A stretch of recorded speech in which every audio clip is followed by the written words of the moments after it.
estamos debiéndole a mucha gente, y voy a mencionar algunos cuantos, nomás para que vean de verdad que es contundente nuestro olvido. Ray Tico por un lado, Dionisio Cabal por otro, mismo Lencho, o alguien que es fundamental, muy joven, que falleció y nos dejó un legado musical bárbaro que todavía no alcanzamos a comprender, que es Fidel Gamboa, ¿verdad? Entonces, si pasa el tiempo y no aparecen personas como Ana Lucía que quieren rescatar esa memoria, corremos el riesgo de que empiezan a desaparecer, ¿verdad? Del cotidiano, y sin esa historia no podemos registrar cosas importantes en el futuro, es decir, no sabemos de dónde agarrarnos. Esto nos trae a nosotros una época importantísima para Costa Rica, extraña época porque fue el pase de la Dirección General de Cultura a convertirse en el Ministerio de Cultura. Y el Pibe Jaime era, por cierto, una persona muy crítica de las políticas que tenía la Dirección General de Arte y Cultura. Dirección de Artes y Letras. Dirección de Artes y Letras, perdón, muy bien. Y que luego se convirtió en el ministerio, ¿cierto? Y que tenía las políticas culturales, y Pibe decía que eran demasiado elitistas, cosa que era cierto. Pibe apuntaba sobre todo a que la música debería llegar a los sectores más populares, y tenía unos planes que difícilmente le iban a prestar atención en aquel momento. Hoy día podrían aplicarse. Mucho de lo que yo les quiero contar hoy brevemente, lo pude constatar leyendo, escuchando personas, investigando, escuchando testimonios, oyendo su música, pero sobre todo en dos oportunidades que pude estar escuchándolo y conversando con él, ya muy cerca del final. Mi suegra vivía en San Rafael de Escazú, en donde como a 3 casas, una señora que no me acuerdo el nombre, pero era Villo Celedón, que era la hermana de doña Estrella Celedón de Carazo, esa señora puso como un tallercito de cerámica en donde se reunían las doñitas del barrio a hacer figuritas. Y un día mi suegra me dice que decidió hacer como un café y que se va a presentar el Pibe en la noche. Ya la emisora Estéreo Azul existía, o sea, yo oía una radio de jazz. Entonces yo dije, bueno, voy a conocer al Pibe Jaime en vivo. Y bueno, sí, lo pude ver tocar y quedé extasiado. Y me atreví en algún momento, cuando él se volvió, porque eran unas cuantas doñitas, más la nueva doñita, que era yo, porque él me puso así, la nueva doñita. Y le dije que se me podía tocar Misty, una pieza de Errol Garner, un clásico, Misty. Y la tocó. Y lo que me impresionó fue que yo escuché la versión de Errol Garner. Y me la sabía de memoria casi, y la tocó impecable. Él me advirtió, voy a tocarle la versión de Errol Garner, y después en un rato le toco la mía. Pasaron otras piezas y efectivamente tocó la de él después. Entonces me dice, ¿vio la diferencia de introducción? Y yo, por supuesto. ¿Por qué es importante eso? Resulta que en la escuela jazzística del Pibe Jaime fue México. Llegó Pibe en la década de los 50, llegó muy carajillo, ¿verdad? Desde 17 años, y a los 20 ya era alguien célebre. ¿Qué escuchó Pibe en México? Que además era como uno de los 2 centros importantes de jazz en Latinoamérica, ¿verdad? Estaba Argentina por un lado y luego México por el otro, y entonces con una gran influencia México norteamericana. Argentina no tanto, era más europeo, pero México era muy, muy gringo en esa influencia, y por lo tanto el género musical, o el estilo jazzístico que había en ese momento, que era el bebop, era lo que dominaba el panorama jazzístico y experimental. Los rebeldes, sin causa o con causa, daba lo mismo, eran rebeldes. Era el bebop lo que inspiraba. ¿Quiénes eran los pianistas más importantes en ese momento? Bueno, Oscar Peterson era uno, Thelonious Monk, Bill Evans, y entre otros. Bud Powell, claro.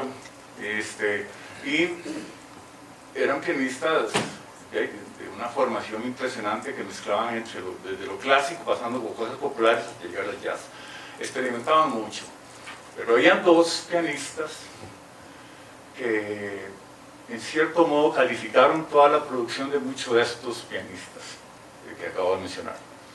Sin embargo, no resaltaron tanto porque no fueron tan experimentales o acordes con la época, con la onda de la época que era el bebop. Ellos eran Errol Garner y Earl Hines. Dos cosas curiosas, porque hay un pianista Hines, que es Earl Hines y P.B. Hines, ¿no? Y Errol Garner, que curiosamente, igual que P, no tenía la capacidad de leer partituras. Por lo tanto, Errol Garner nunca fue aceptado hasta mucho tiempo después en el sindicato de músicos, simplemente porque no podía leer. Y P.B. Hines era alguien que no podía leer. Es agua. Sí. Ya pasaron esos tiempos. Bueno, entonces,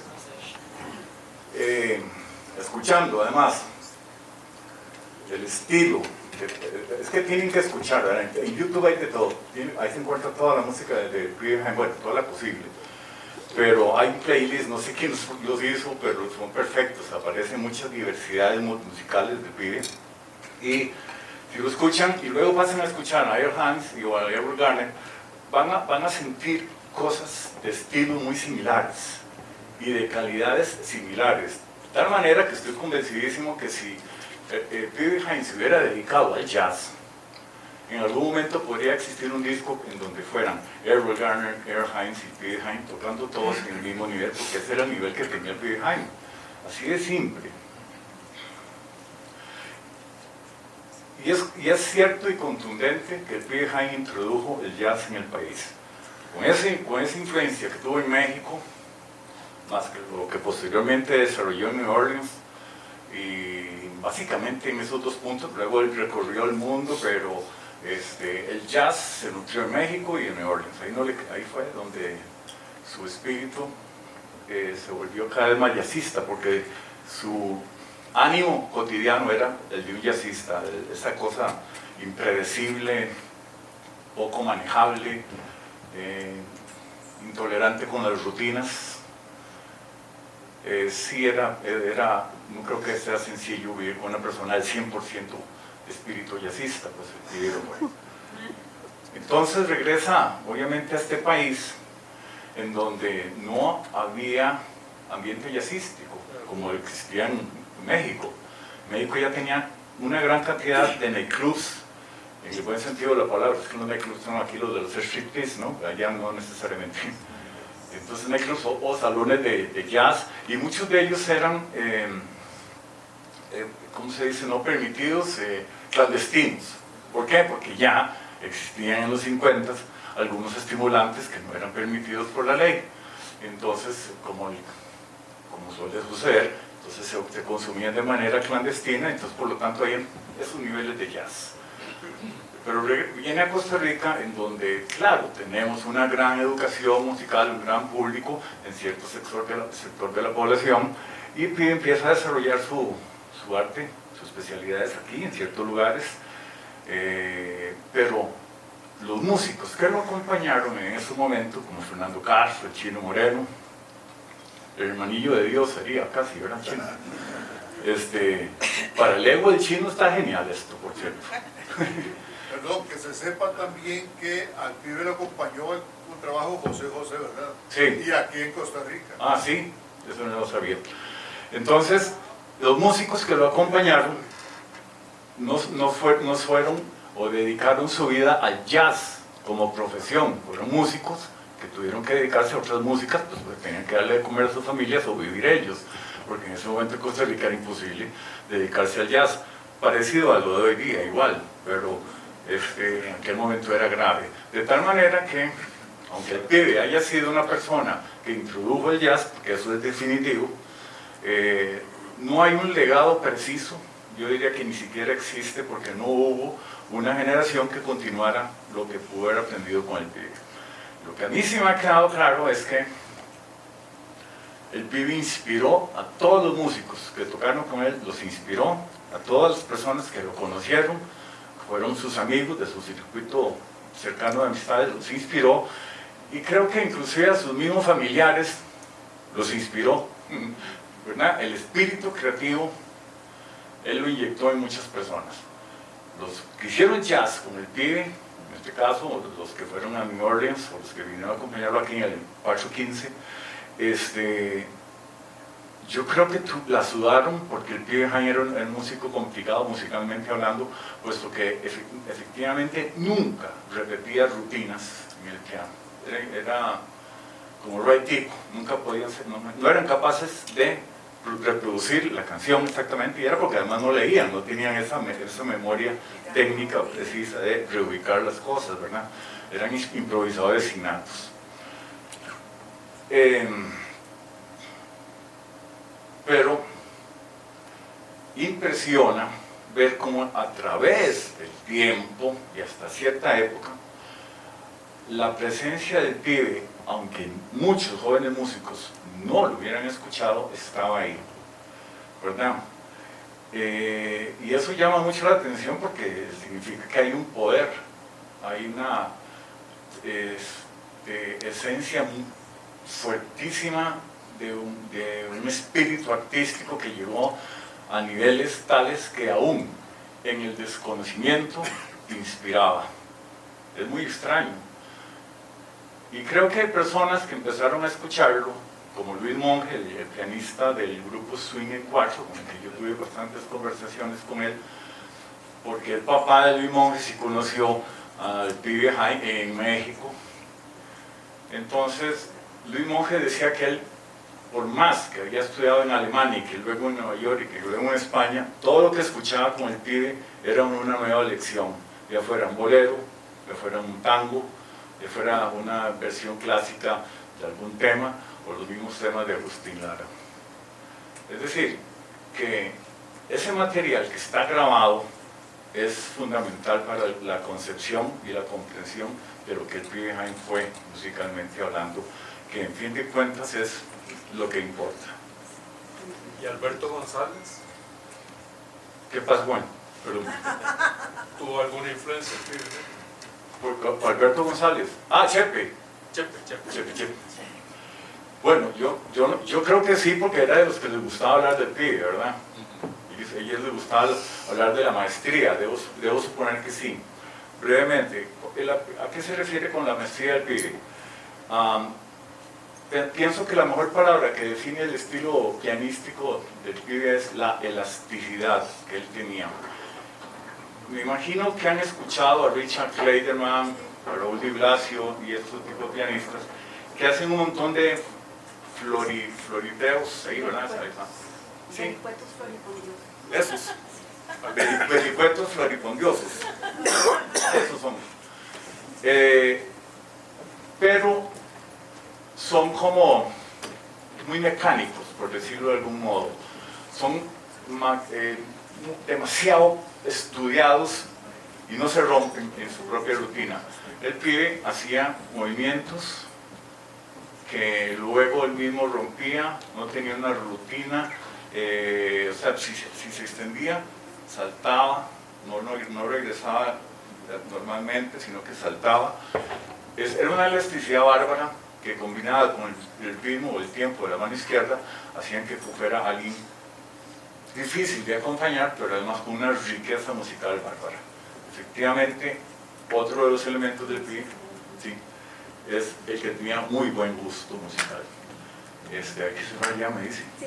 Este fue un aperitivo, porque luego vamos a hacer un conversatorio más largo con además músicos nuevos, de la nueva camada de músicos que están estudiando jazz, que han estudiado jazz en universidades, Universidad Nacional, Universidad de Costa Rica, Universidad de Berkeley, ¿verdad? Entonces ellos son los nuevos, los seguidores del pibe Jaime actuales, y son quienes también están como reviviendo el legado, y de ellos tenemos que aprender también qué es lo que ellos están observando en el pibe, que están extrayendo de la técnica del pibe. Entonces ese va a ser un conversatorio más largo. Como les digo, este es un aperitivo, y si nos sigamos en contacto para que ustedes estén enterados de las fechas de estos nuevos conversatorios. No sé si ya alguien quiere. Vamos a tener que cerrar ya. Entonces, muchas gracias.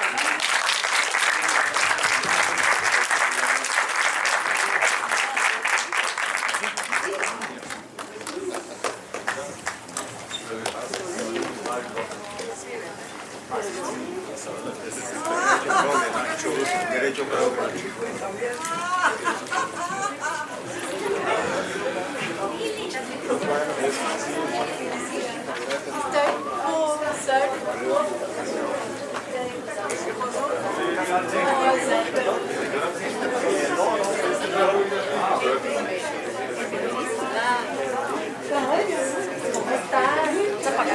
Ana Lucía, ¿para saludarte? ¿Voy a pagar aquí? Sí, ¿cómo estás? Bien, gracias. Qué dicho que viniste. No lo habías visto, ¿verdad? Había visto los pedazos que me habías mostrado, pero ella es mi hermana. ¿Sí? Hola. ¿Sabes qué me gustó mucho? ¿Sabes qué me gustó mucho? Yo tuve la oportunidad de ver el documental del Pablo y el que hizo Netflix. Y se enfocó en la homosexualidad de él y las drogas y todo. No se enfocó en la grandeza musical. Me encantó que este se enfocó en la grandeza musical. Bueno, pero los músicos no están reclamando de que no lo suficiente. ¿Por qué? No. No, pero es muy interesante. Sí, claro. Porque no entra demasiado, digamos, en el virtuosismo musical. Hago un balance entre todas las cosas, pero sobre todo con la emocional. Eso me encantó. Eso me encantó. Y es que yo conocí mucho el pibe porque yo trabajé mucho con Carlos Gutiérrez. Dos historias de primo. No, pero no puedo decir. Yo soy de teatro. En la casa de doña Anita Carrión, en la casa del doctor Ricardo Jiménez Núñez, Sí. a la par de Belén. Sí. Sí, claro. Yo me sentaba en el piso Perdón, y solo ella, quiero felicitar. ahí lo conocí, yo niña. Gracias. Y luego, Ay, gracias. Dale. otra vez, ahí hay muchas. No, y ahí hay otra. Yo venía por la acera del Teatro Nacional. Piquita. Y la había retornado. Entonces, ya los 70. Ya yo estaba. ¿Qué? Yo quiero conocer el nuevo piano de Cora del Teatro Nacional. Ven. Doña Graciela. Yo entraba a esa oficina con y se encontraron. Se reencontraron.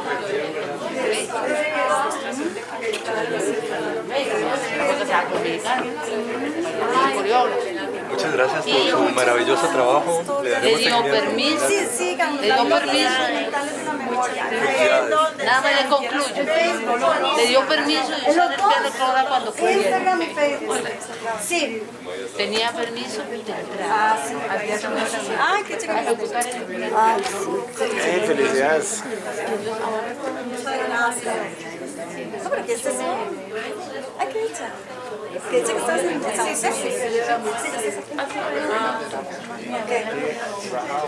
Ay, ¿reconociste mi casa? Vecino, nuestra casa. Bueno, nuestro barrio. ¿Lo reconociste? Yo tuve la ocasión de conocerlo. Yo soy músico y violonchelista. Y bueno, y fue en los últimos días de fallecer.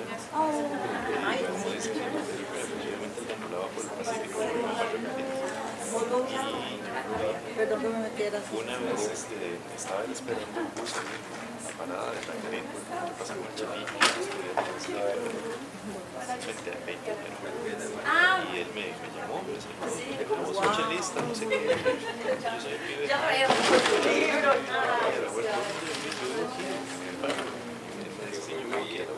ay, Acompáñame a la casa.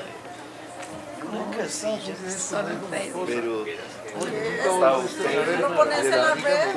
Un chipri, sí, y era que el tenía 2 metros de frente era mucho, ¿verdad? Y era de madera, se estaba quedando, estaba en mira, ahora estoy y a los en poquitos servicios bajos porque me salió una pensioné. Mira tú. Entonces haciendo como diferentes cosas. y esa casita después quedó Pero ya deshabitada, sí se la derrumbó. trabajo. Y quedó nada más el otro diciendo. No hay nada que hacer, pero no alcanza el tiempo. Sí. Bueno, es que la idea es no romantizar la libertad. Yo sé. Sí, porque claro, pero no romantizarlo, pero también la libertad lleva a veces a esos Sí, categorias. eso sí. Y vieras que me conmovió mucho porque mi hijo estudia cine y no conoció a mi papá. y está haciendo su trabajo sobre la memoria porque era filósofo y entonces está haciendo. Muy importante. Y le mandé tu. Eso busca de las raíces, porque digamos, yo al pibe no lo conocía personalmente, nunca lo conocí, hoy pasa en la Casa de la Cultura, también se estaba mandando el legado. Y alguien me dijo, este es el pibe, no lo conocí. Pero haciendo la película, es el cuento con las raíces, de dónde está, empieza a verse. Vamos que salga porque Vamos a es 45 la película. ¿Por dónde me entero de lo, Está bien. por dónde me entero de lo que sigue? Gracias, las notas sentimentales de la memoria, Facebook. Okay. ¿Tiene Facebook? Sí. O sí. Instagram también, Perfecto. los dos. No, Facebook e Instagram no me quiero llenar más de... Sí, yo sé. No, en realidad en Facebook está más la comunidad que conversa, que comenta. Metas en Facebook, las notas sentimentales, o mi nombre, Ana Lucía Jiménez, ahí está en el afiche, Sí. el nombre. Cualquiera de los dos. ¿Cuál es su nombre? Jorge Cordero. Ah, bueno, mucho gusto. Muchísimo gusto, hasta luego. Ay, gracias. Estamos en contacto. Gracias. Bueno, usted acaba de... escríbame y me manda ese video. Sí, pero Yo ¿cómo se lo envío? por Facebook. Bueno, ahí voy a buscarlo y se lo envío. Exacto, las notas sentimentales de la memoria y me escribe ahí. Y le voy a mandar la conversación de Chino, de Fernando Castro, Ah, bueno. donde ellos me aseguran que sí Sí. es. Sí, Y luego la memoria de que José estuvo en el lugar este barroco que existía en la zona norte, donde Sí. tocó con Bueno, Piberí. muy bien. Yo le voy a tratar de mandar. Escríbame, porque solo así se puede. Y hay un conversatorio muy lindo de Fernando Castro que hubo el otro día en la biblioteca donde cuenta unas anécdotas nuevas. Entonces yo se lo paso, ese conversatorio que está en video. Perfecto. Ya los Entonces están me haciendo. escribe. Está Gracias. bien, bien. Gracias. Tengo estas cosas. Gracias. ¿Necesitas que le ayude con el trípode? No, quería preguntar si yo puedo dejar esto aquí. ¿Usted sabe si yo puedo dejar esto allá adentro en la cabina? Sí, no ¿Sí? hay ningún problema, sí. Ah, qué dicha, Por el porque yo tengo momento. que traer todo esto mañana. También es en la salita mañana. Sí. ¿Qué te parece? Entonces, buenísimo, Sí. buenísimo. Me explicaste súper bien lo de los bosques. Ok. Y yo oí donde la gente hacía. Es que sí, está muy bien explicado. ¿no? Ah, ok. ¿Cuál de todo? ¿Qué de todo? Lo del ambiente familiar, lo del... Todo lo que dijiste, además el ambiente, más la intimidad, que la idiosincrasia costarricense.